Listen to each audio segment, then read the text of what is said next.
Okay, this is going to be the next book I will be reading by Orson Scott Card, Ender's Game. Right now I'm going to read as best I can the first chapter, which is called Third, from the book. Sit back and enjoy. Chapter 1, Third. I've watched through his eyes, I've listened through his ears, and I tell you he's the one. Or at least as close as we're going to get. That's what she said about the brother. The brother tested out impossible. For other reasons, nothing to do with his ability. Same with the sister. And there are doubts about him. He's too malleable. Too unwilling to submerge himself in someone else's will.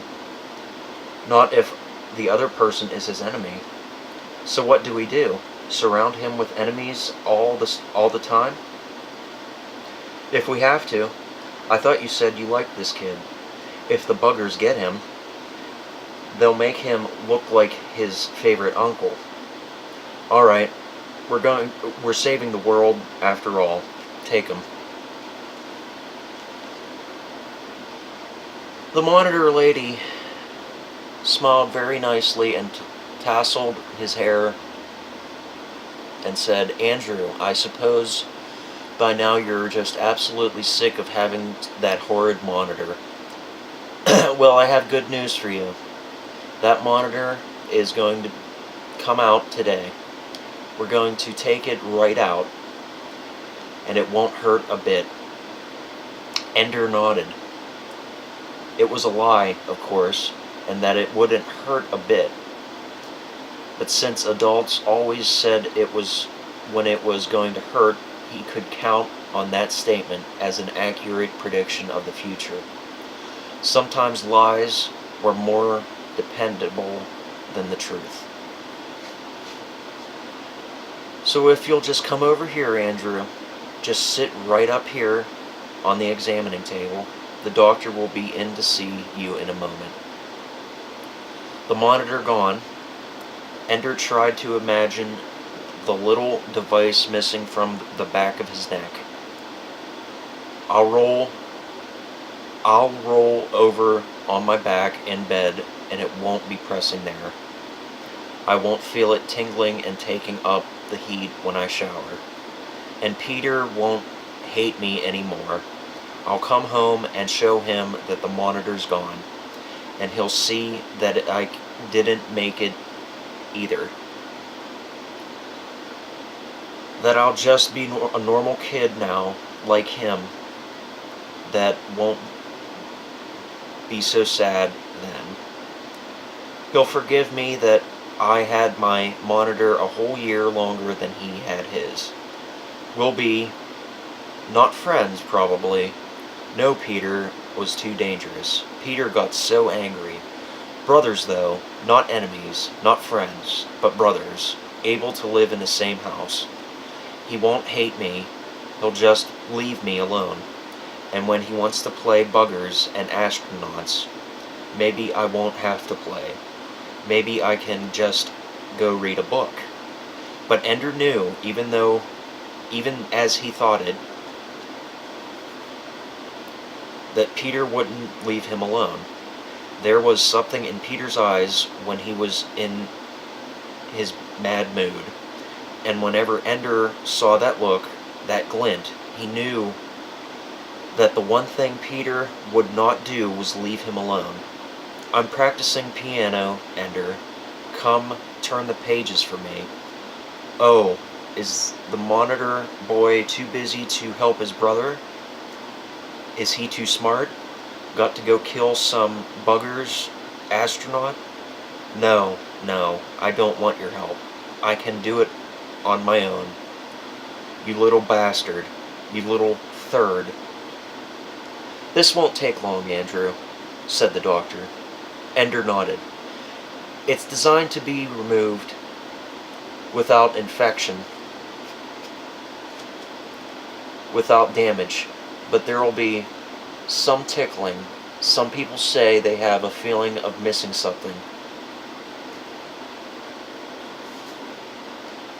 You'll keep looking around for something you were looking for, but you can't find it, and you can't remember what it was. So I'll tell you, it's the monitor you're looking for, and it isn't there. In a few days that feeling will pass. The doctor was twisting something at the back of Ender's head.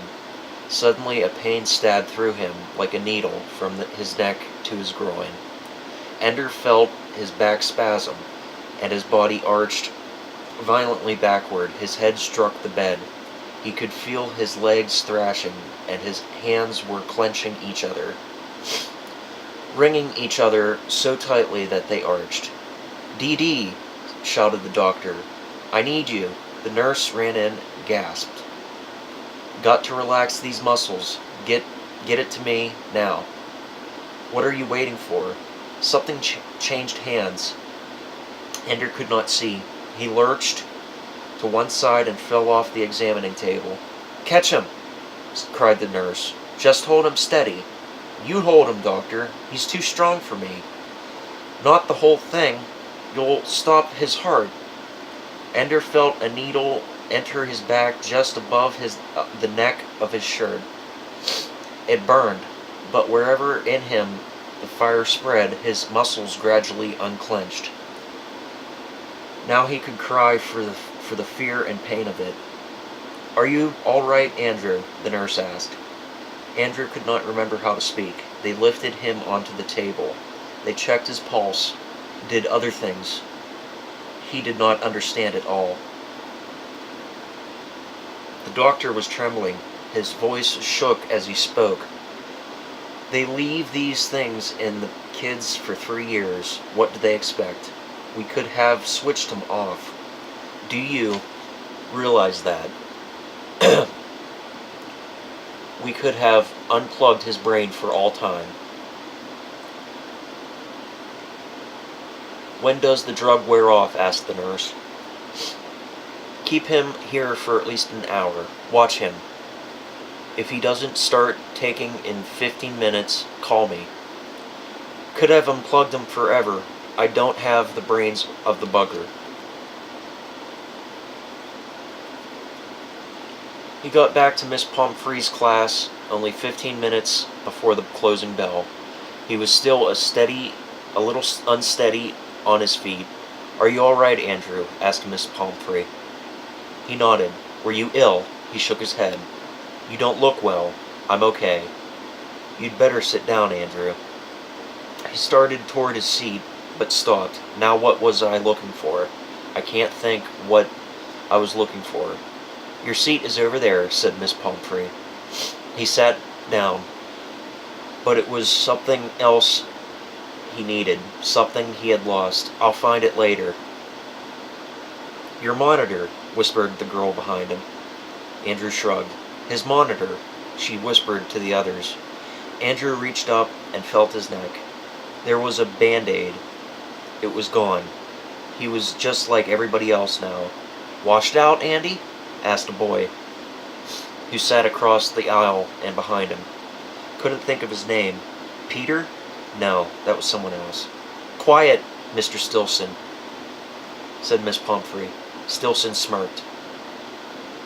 Miss Pomfrey talked about multiplication.